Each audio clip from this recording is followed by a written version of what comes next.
Hello সাকিবিয়ানরা, কেমন আছেন সবাই? তো আবারও আপনাদের মাঝে নতুন আরেকটা ভিডিও নিয়ে আসলাম।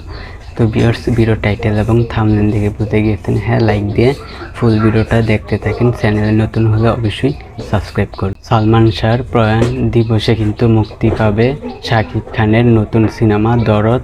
সালমান শাহর প্রয়াণ দিবসে কিন্তু শাকিব খানের দরদ মুভিটি মুক্তি পাবে এবং শাকিব খানের দরদ মুভিটির সাথে কিন্তু আরও অনেক মুভি মুক্তি পাবে। মুক্তির অপেক্ষা প্রয়াত অভিনেত্রী কবরীর শেষ সিনেমা মায়ের লেখা গল্প। মায়ের লেখা গল্প সিনেমাটিও কিন্তু শাকিব খানের দরদ সিনেমার সাথে মুক্তি পাবে একই দিনে দুই বাংলায় মুক্তি পাবে চঞ্চল চৌধুরীর পদাতিক। তো শাকিব খানের দরদ সিনেমার সাথে কিন্তু একই দিনে মুক্তি পাবে চঞ্চল চৌধুরীর পদাতিক সিনেমাটি। আপনারা জানেন আরেকটা মুভিও কিন্তু মুক্তি পাবে শাকিব খানের দরদ সিনেমার সাথে। সিয়াম বুবলির জঙ্গি সিনেমা শাকিব খানের দরদের সাথে মুক্তি পাবে একই দিনে।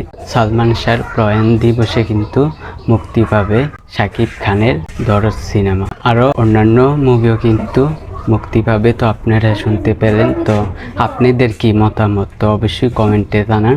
শাকিব খানের দরদের সাথে কি ওই ছবিগুলো পেরে উঠতে পারবে? তো আমার কিছু বলার দরকার নাই, আপনারই কমেন্টে বলে যান। তো ভিউয়ার্স, এই ছিল আজকের ভিডিওতে। তো ভিডিওটা ভালো লাগলে অবশ্যই চ্যানেলটিকে সাবস্ক্রাইব করবেন। পরের ভিডিওর জন্য সবাই অপেক্ষা করতে থাকে।